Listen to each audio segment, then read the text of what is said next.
मध्य प्रदेश के गृह मंत्री डॉक्टर नरोत्तम मिश्रा ने राजधानी भोपाल में मीडिया से चर्चा करते हुए कहा कि आज का दिन प्रदेश के लिए ऐतिहासिक दिन है, जहां केंद्रीय मंत्री अमित शाह MBBS की पुस्तकों का विमोचन करने जा रहे हैं। यह अपने आप में एक संकेत है कि अब अंग्रेजी को बाय बाय कहने का समय आ गया है। वहीं इस दौरान विपक्ष कांग्रेस पर भी जमकर निशाना साधा। रूप में होगी, ना सिर्फ मध्य प्रदेश बल्कि यूपी, उत्तराखंड, बिहार के भी नेता जो है वो यहाँ जुटने की तैयारी कर रहे हैं। ये आपने ठीक बता दिया।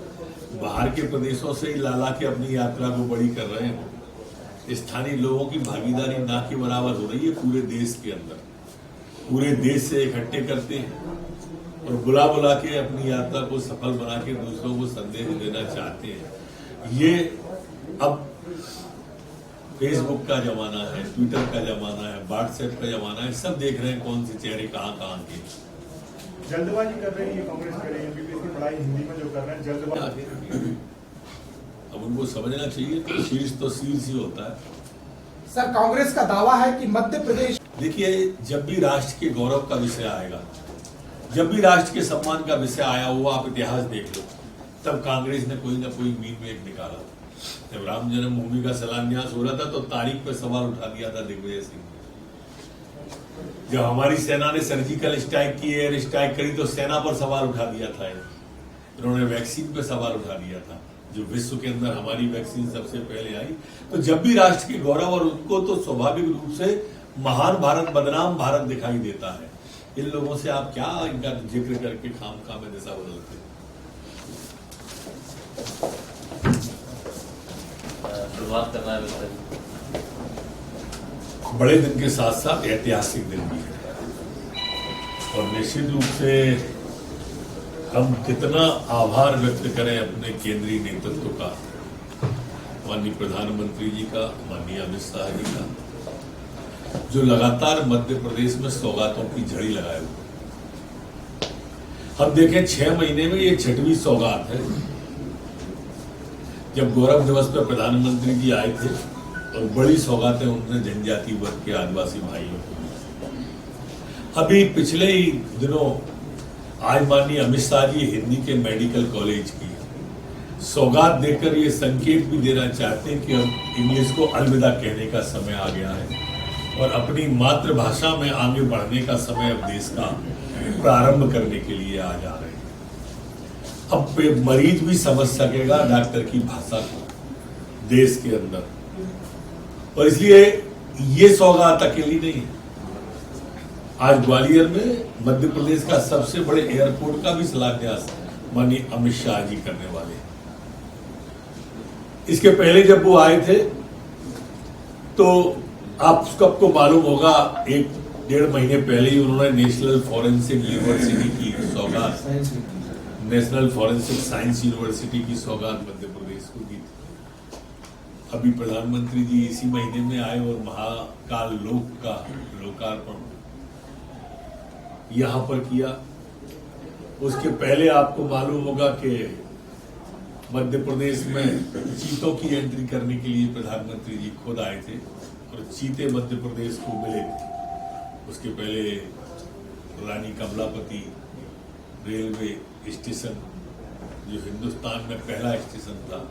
तो जितना आभार व्यक्त किया जाए प्रधानमंत्री जी का, मोदी जी का, आज की इन सौगातों के साथ साथ उतना कम है।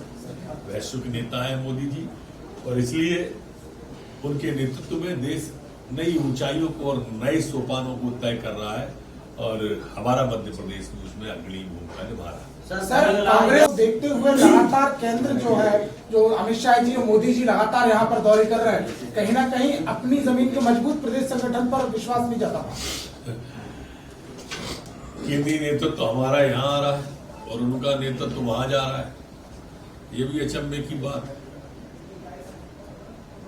देखिए मित्र, भारतीय जनता पार्टी कभी भी चुनाव को ध्यान में रख करके काम नहीं करती। भारतीय जनता पार्टी जनहित को ध्यान में रख करके, विकास को ध्यान में रख करके काम करती है। जब 370 हटी तब कौन सा चुनाव था? राम जन्मभूमि का शिलान्यास हुआ तब कौन सा चुनाव था? अभी मैंने आपको पिछले यही अमित शाह जी 1.5 साल पहले जबलपुर में आए थे। ऐसे अगर आगे आने वाले जोड़ोगे तो 2.25-3 साल पहले जबलपुर में आके जनजाति के हितों की घोषणा जब की गई थी तब कौन सा चुनाव था? प्रधानमंत्री जी आए थे 6 महीने पहले, तब कौन सा चुनाव था।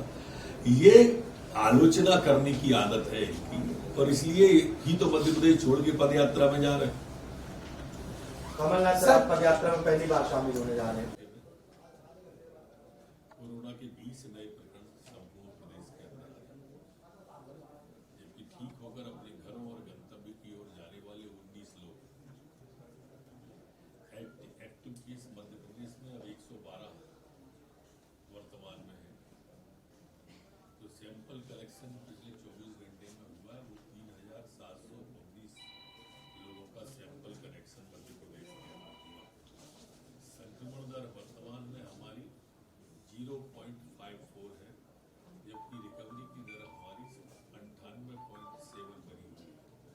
पिछले 24 घंटे में कोई भी पुलिसकर्मी संक्रमित नहीं हुआ है, नहीं वर्तमान में कोई पुलिसकर्मी संक्रमित है। वैक्सीनेशन जो पिछले 24 घंटे में हुआ है, वो 5481 लोगों का वैक्सीनेशन हुआ है। आज तक जो कुल वैक्सीनेशन हुआ है, वो 13,32,45,158 लोगों का वैक्सीनेशन हुआ है। जी, ये डेंगू को लेकर भी तमाम जगह डेंगू के मरीज पिछले दिनों में आए हैं, और मध्य प्रदेश की सरकार ने सभी जिलों में एहतियात बरतने के लिए सभी जगह पर अस्पतालों में चिकित्सा की, दवाइयों की, उपकरणों की व्यवस्था के लिए ताकीद कर दी गई है, और लार्वा नष्ट करने की कार्रवाई के लिए नगर निगमों को अलर्ट किया जा रहा है। स्वास्थ्य विभाग और नगर निगम दोनों। मध्य प्रदेश के लिए आज बड़ा